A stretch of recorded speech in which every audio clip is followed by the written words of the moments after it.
I came home early from work and saw my wife, my best friend, in our bed. So I took revenge and slept with his daughter, and then I grew up in a small town. My father was the kind of man people looked up to, honorable, reliable, the one you could count on for advice or a helping hand. He wasn't just my father. He was my hero. I spent my childhood trying to live up to the image he presented to the world, thinking that if I followed in his footsteps, I'd turn out just as solid and dependable as him. That all changed when I was 14. I came home from school one afternoon, earlier than usual, and found my mother at the kitchen table. She wasn't herself. Her face was pale, her eyes red from crying, and there were these torn envelopes and photographs spread out in front of her. At first, I didn't understand what was going on, but it didn't take long for the truth to sink in. My father, the man who preached loyalty, had been living a double life. There was another woman, another family, an entire existence he had kept hidden from us. Everything I had believed about him, about our family, was a lie. That day, everything I knew crumbled. I watched my mother fall apart, completely broken by the betrayal. My father left soon after, barely saying a word. He walked out of our lives like we were just another chapter he was done with, moving on without looking back. I never saw him again. The man I had once admired became someone I barely recognized, a ghost of the person I thought he was. The betrayal cut deep. It changed me. I swore I'd never become like him, that I'd never hurt anyone the way he had hurt us. Loyalty and trust, they became everything to me. I spent years making sure that no matter what, I'd always be the man who kept his promises, who didn't falter. But no matter how hard I tried to escape it, the betrayal that shattered my childhood lingered, shaping me in ways I couldn't see at the time. I thought I had outrun that darkness. I thought I was different. But years later, I found myself standing in his shoes, facing a betrayal of my own. Only this time, it was my wife and my best friend at the center of it. The very things I swore I'd protect crumbled, and just like my father, I couldn't stop the destruction from ripping everything apart. I never thought that by the age of 43, I'd find myself tangled up with a woman nearly 22 years younger than me, and certainly not because of something as twisted as revenge. But life has a funny way of flipping everything upside down, just when you think you've got it all figured out. You can go through life thinking you've seen and done everything, and then, out of nowhere, it throws you a curveball that you never saw coming. That's exactly what happened to me. I should probably start from the beginning. My name is Eric. At the time, I was just your average guy in his early 40s, nothing remarkable about me. At least not until everything started to unravel. I had been married to Sarah for 18 years. We met when I was in my late 20s, back when I still had that sense of optimism about the world and far fewer gray hairs. Sarah was the kind of woman who could light up a room effortlessly, making everyone feel special. I'll admit, being with her made me feel like the luckiest man alive. Our marriage wasn't perfect. Whose is? Really? We had our fair share of arguments, the kind that come with nearly 2 decades of shared life. There were disagreements over bills, work stress, the usual stuff. But deep down, I thought we had something strong. I believed that no matter what challenges came our way, we would figure it out, that we could handle anything together. It wasn't like we were always madly in love, but we made it work, and I never doubted that it would stay that way. Looking back now, it's easy to see how naive I was. I was just like so many other husbands out there, blissfully unaware of the cracks forming in the foundation of what I thought was a solid marriage. I figured if we just kept going, we'd make it. I had no idea how wrong I was. Then, there was Mark, my best friend. At least, that's what I used to think.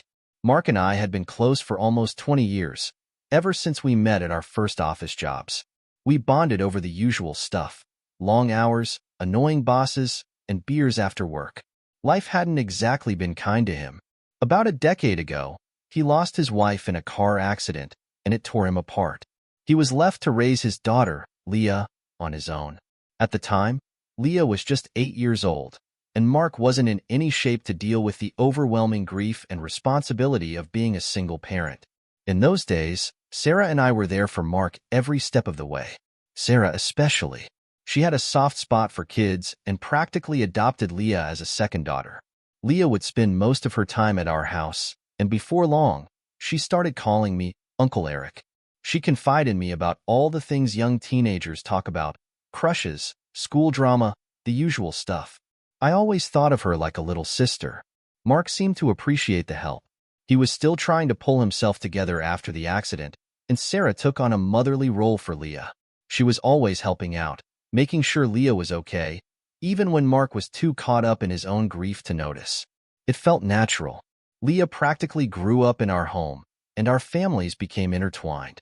It was the kind of close-knit bond that happens when people go through tragedy together. That closeness, though, ended up being the thing that eventually unraveled everything. It all came crashing down one afternoon when I wasn't even supposed to be home. I had gone to work like any other day, ready to grind through the usual routine, but midway through the day, I got hit with this sharp, stabbing pain in my stomach. It was bad enough that I had to leave early, and my boss told me to take the rest of the day off. I wasn't worried. I figured I'd just head home, lie down, and sleep off whatever was going on. I had no idea that my entire world was about to fall apart. When I pulled into the driveway, the first thing I noticed was Mark's car. It wasn't unusual to see it there. Mark often dropped by unannounced to hang out, have a drink, or catch up. I thought nothing of it at first, but something felt different that day. Maybe it was intuition or some subconscious warning sign, but a strange feeling crept over me. The front door was locked, which was odd because Sarah never locked the doors during the day, especially if we had visitors. We lived in a safe neighborhood where people felt comfortable leaving their doors open. So, I pulled out my keys, unlocked the door, and stepped inside. The house was silent, too silent. It felt unnatural. Usually, when Mark was over, I could hear the two of them chatting or the TV in the background.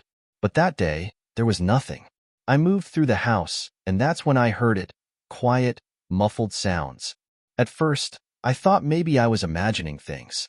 But as I stood there, listening harder, I realized exactly what I was hearing. I froze in place, my brain refusing to believe what my ears were picking up. There was no way this was happening. I had to be wrong. Without even thinking, I grabbed a baseball bat from the hallway closet and started walking upstairs.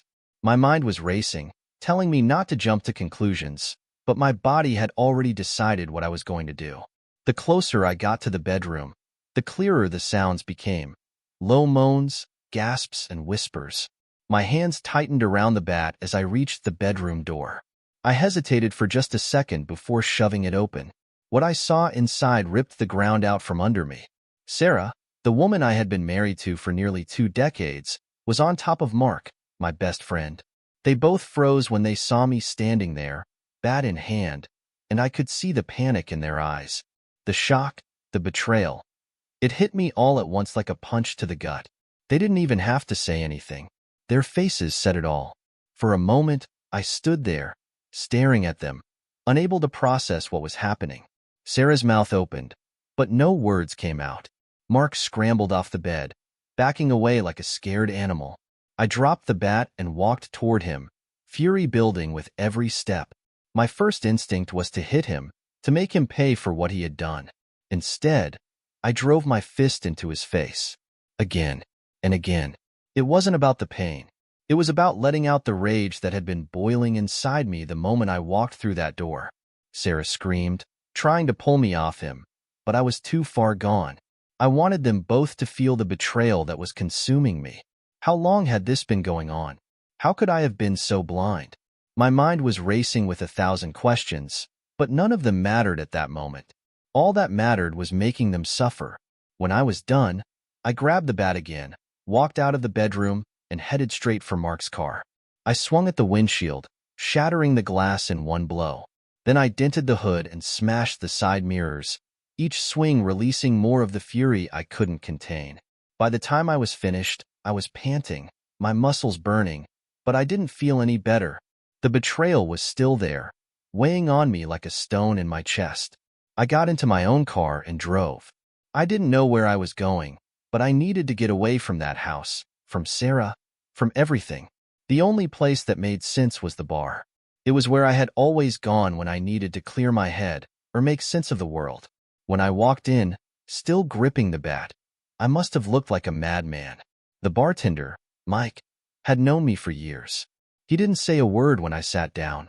He just poured me a whiskey and set it in front of me.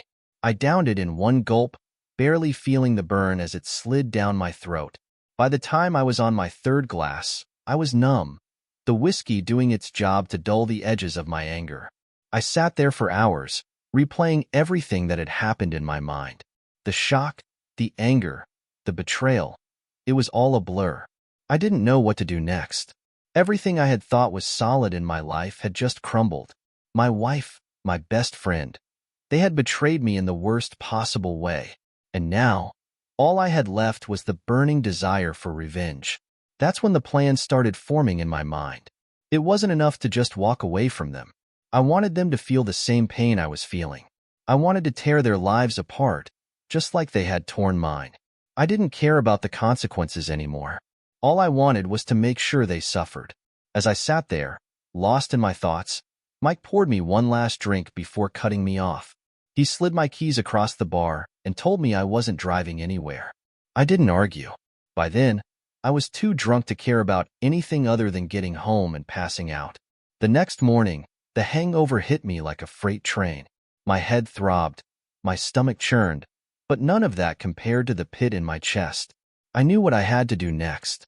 The divorce wasn't going to happen on its own. I needed to take the first step. So, I picked up the phone and called Rick, the divorce lawyer I'd met a few years back. The decision to call Rick was easy, but actually explaining everything that had happened was far harder. When I first spoke to him, I tried to keep it simple. I gave him the basics. My wife had been unfaithful and I wanted a divorce. But as soon as I started talking, the floodgates opened, and I ended up telling him more than I had planned. I didn't hold back. He needed to know all of it if we were going to ensure Sarah didn't walk away with anything she didn't deserve. Rick didn't offer much sympathy, but he didn't need to. He was a professional, and his job was to make sure I got through this with as little damage as possible. After the call, I felt a small measure of relief. At least something was moving forward. But the satisfaction I felt didn't last long. I still had the image of Sarah and Mark burned into my mind, and no amount of legal action could erase that betrayal. That's when I noticed Sarah's laptop sitting on the dining room table. She'd been working on a big presentation for weeks, something important, something that could determine her future at her company. I knew how much pressure she'd been under, how much this presentation meant to her. And that's when another idea for revenge began to form in my mind. I wasn't a tech expert, but I knew enough to sabotage her work. I opened the laptop, scrolled through her files, and found the presentation she had been working so hard on. I knew exactly where to hit her. I spent the next hour subtly altering the slides, adding offensive remarks and inappropriate content. I placed them in spots where she wouldn't notice unless she went through the entire thing slide by slide, hidden well enough that they would only come up during the actual presentation. She would be blindsided, humiliated in front of her colleagues, and her carefully crafted career would come crashing down just like my trust in her had. After I finished tampering with her work, I sat back and waited. It wasn't long before the day of her presentation arrived. She left the house that morning without a word, probably still thinking that somehow she could smooth things over between us. She was always so confident in her ability to manipulate a situation to her advantage. She had no idea what was waiting for her. The hours dragged by as I waited, knowing that by the time she came home, everything would have changed. When she returned later that day, her face was flushed with anger. The moment she stepped through the door, she made it clear that she knew what I had done. Her laptop, once her prized possession, was now a worthless heap of broken plastic and shattered glass on the floor, thrown in a fit of rage. She had been fired on the spot, humiliated in front of her entire team. The fallout from the presentation had spread quickly, and word traveled fast in her industry. By the time she left that boardroom, she had already been blacklisted from nearly every company that mattered. Her career was over. The future she had been working so hard for had evaporated in a single day, all because of the changes I had made to that presentation. It was a small victory, but it felt good. Finally, I had taken something from her. After all the lies, the betrayal, I had struck back. I knew it wouldn't fix everything. It wouldn't make me whole again, but it was a start. Days passed, and Sarah and I barely spoke. There was nothing left to say. Our marriage, once something I thought was unbreakable, had turned into a hollow shell of bitterness and anger. She knew I wasn't going to forgive her, and I knew there was no going back. The house that had once felt like a home now felt like a prison. Every room reminded me of what we had lost, what she had destroyed. The air was thick with tension, and neither of us could stand being around each other. She started staying out late. Not that I cared where she went or who she was with. I had long since stopped wondering. Then, one night, my phone buzzed in the early hours of the morning. I thought it was just another spam message at first, but then I saw the name, Leah, Mark's daughter. The last person I expected to hear from, especially at that hour. I answered, groggy, and it quickly became clear that she was drunk. She had been out at some party, and she needed a ride home. She didn't want to call her dad. She was scared of how he'd react, and I suppose she figured I was the only one left she could trust. I knew picking her up wasn't the best idea, given everything that had happened, but part of me still felt responsible for her. She had been like family to me for years, and I wasn't going to leave her stranded. So, I got dressed, grabbed my keys, and drove to the address she gave me. When I arrived, she was a mess, barely able to stand, leaning against a wall outside the party. The smell of alcohol hit me the second she got into the car, and it was clear she was in no condition to make any decisions for herself.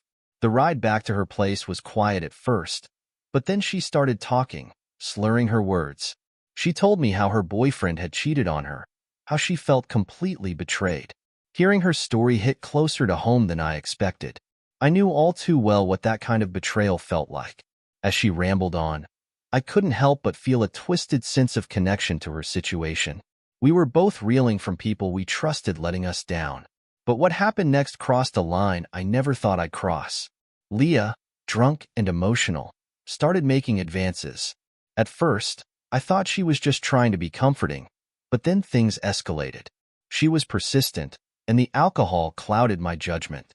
I resisted at first, pushing her away, but between the anger I felt towards Sarah and Mark and the whiskey still lingering in my system, I eventually gave in. I let her take control of the situation, and before I knew it, we were parked outside a hotel, doing something I would never have thought myself capable of. That night with Leah was a mistake fueled by anger, betrayal, and a desperate need to escape the mess that my life had become. But it happened, and there was no undoing it. In the morning, the weight of what I had done hit me like a freight train. Leah, on the other hand, didn't seem bothered by it at all. She even wanted to take a picture of us together, and for reasons I still can't explain, I let her. The image of her, makeup smeared and lipstick still on my skin, was now stored in my phone, a reminder of how far I had fallen. We went our separate ways after that. I dropped her off at her house, and we didn't talk much. I think we both knew that what had happened needed to stay in the past, buried along with all the other mistakes we had made. But that picture stayed with me, a ticking time bomb waiting to explode. Days later, I was sitting in my empty house when the idea came to me. I had already taken Sarah down, and I had no interest in trying to repair anything with her. But Mark? He still had no idea what had happened between Leah and me. The more I thought about it, the more I realized how perfect it would be. Sending him that picture wouldn't just destroy his relationship with me. It would tear apart his relationship with his daughter. It was the ultimate revenge, the final blow in a war that had already left so much destruction in its wake. I stared at my phone for what felt like an eternity, my finger hovering over the send button. Part of me knew it was a step too far, that there was no coming back from something like this. But another part of me, the part that had been betrayed and burned, wanted him to feel the same pain I had felt. So I sent it. The image of Leah, disheveled and messy, was now on its way to Mark's phone. It didn't take long for him to show up at my door. He didn't even bother knocking. He barged in, his face red with anger, phone in hand. We both knew this confrontation had been a long time coming. The moment he saw me, he swung, his fist connecting with my jaw before I had a chance to react. I hit back, and soon we were both grappling, throwing punches, breaking furniture. It wasn't like the fights you see in movies. It was raw, messy, and fueled by years of anger and betrayal. By the time it was over, we were both bloodied and exhausted, lying on the floor, staring at the ceiling in silence. That's when the cops showed up. One of the neighbors must have heard the commotion and called them. They pulled us apart, dragged us outside, and threw us into the back of separate patrol cars. Neither of us pressed charges. We were too tired, too broken to keep fighting. After a few hours at the station, they let us go with a warning, and I went home to an empty house that felt even emptier than before. The following days were strange. I had burned nearly every bridge in my life, and yet, in some twisted way, I felt lighter. I had been carrying the weight of anger and betrayal for so long that letting it all out, even in the worst possible way, gave me a sense of relief. It didn't fix anything, but it gave me closure. Sarah and I finalized the divorce not long after that. There was nothing left to fight over. We sold the house, split what little was left, and went our separate ways. She moved to someplace far away, and I didn't care where. I moved into a small apartment on the other side of town. It wasn't much, but it was mine, and it felt like a fresh start. The chapter of my life that had been defined by my marriage and friendship with Mark was finally over. Leah surprised me. After everything that had happened, she took charge of her life. She moved out of Mark's house, got a job in another city, and started building her own future. We still talk occasionally, but it's nothing more than casual check-ins. Neither of us has mentioned that night at the hotel again. We both know it's better left in the past, along with all the other mistakes that came from the chaos of those months. As for Mark, things went downhill fast. He and Sarah tried to make their relationship work after everything blew up, but a relationship built on lies was never going to last. They turned to alcohol, and before long, they were stuck in a toxic cycle of drinking and fighting. It wasn't long before things got violent, and one night, Mark hit Sarah hard enough that she ended up in the hospital. He went to jail for it, and their relationship fell apart soon after. In the end, I was the last one standing. The revenge I had sought didn't bring me happiness, but it did give me the closure I needed to move on.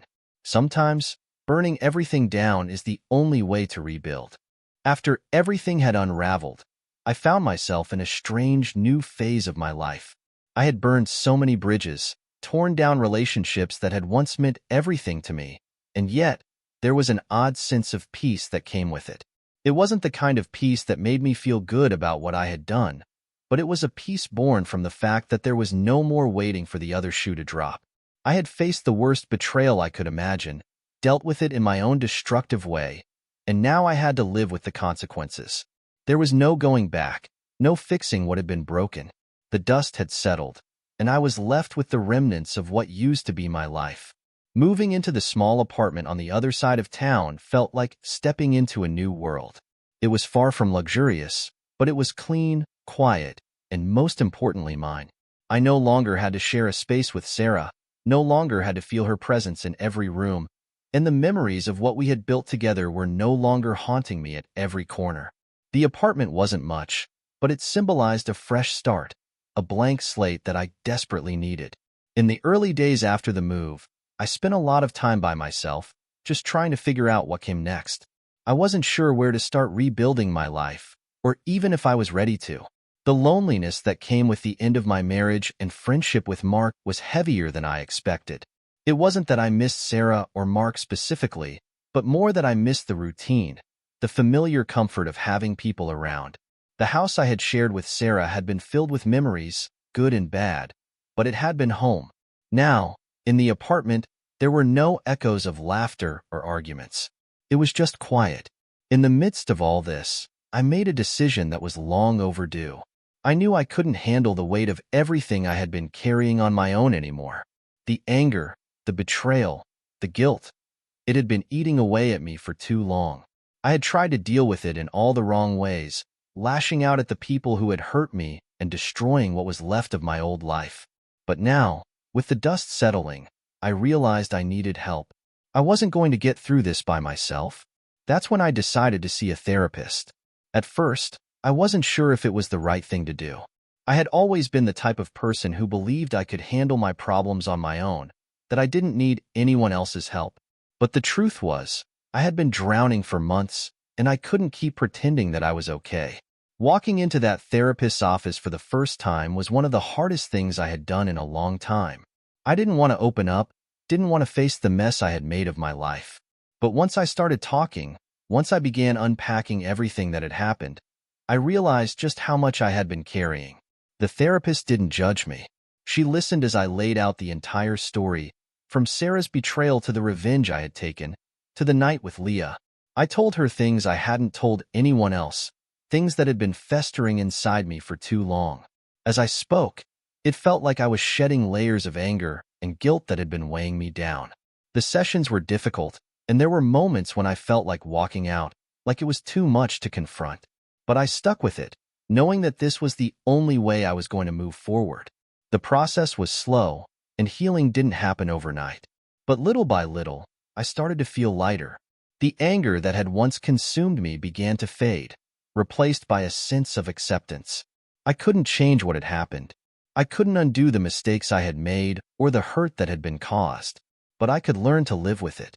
I could figure out a way to move forward, even if it was one step at a time. During this time, I also started going back to the bar where everything had begun to unravel. Mike, the bartender, had been there the day I first walked in, bat in hand, looking like a man who had lost everything. He had seen me at my worst, and even though he didn't know the full story at the time, he had been a steady presence throughout it all. One night, after a few drinks, I finally told him the whole story. I laid it all out, what had happened with Sarah and Mark, the revenge, and the mess with Leah. Mike listened, just like the therapist had, without judgment. When I finished, he poured us both another drink, and for the first time in a long time, we laughed about it. Not because any of it was funny. There was nothing funny about betrayal or the pain that came with it, but because sometimes laughing is the only thing you can do when life takes a turn for the absurd. That night at the bar, I realized something important. I had survived. I had gone through one of the darkest periods of my life, and I had come out the other side.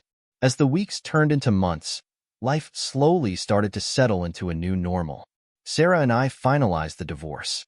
There was no drama, no drawn-out legal battles. We both knew there was nothing left to fight for. The house was sold, the assets were divided, and we went our separate ways. I didn't care where she ended up, as long as it was far away from me. I didn't need any reminders of her or what had happened between us.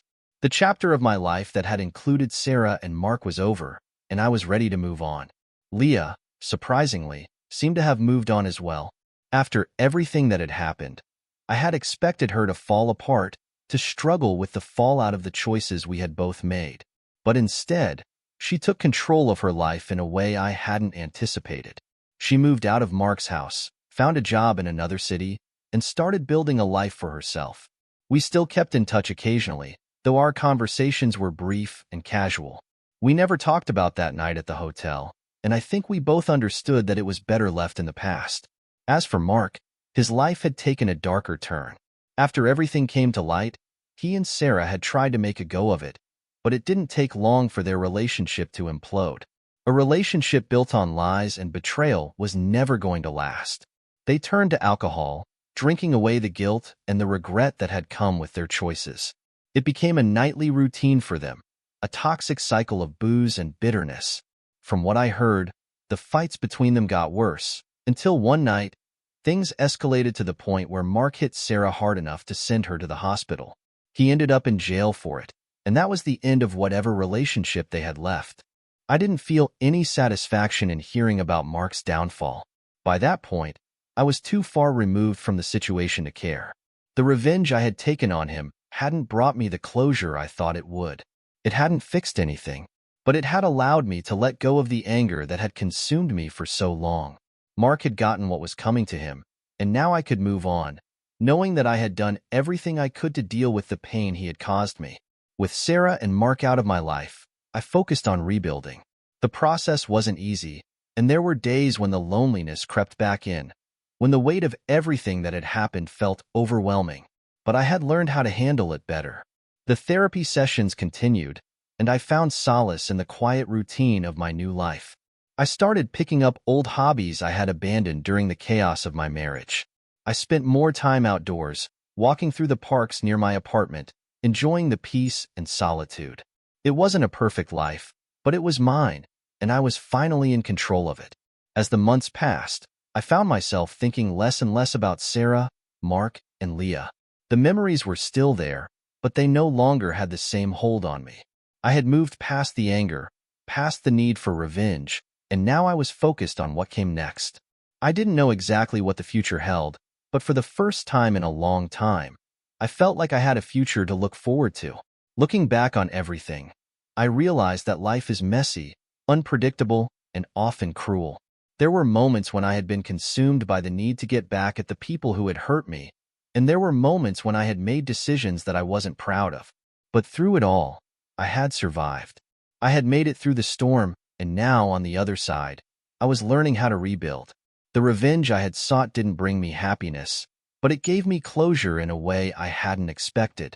It allowed me to let go of the past and focus on the future. And in the end, that was what mattered most. I had learned to let go of the anger, to accept what had happened, and to move forward with my life. The weight of betrayal no longer consumed me.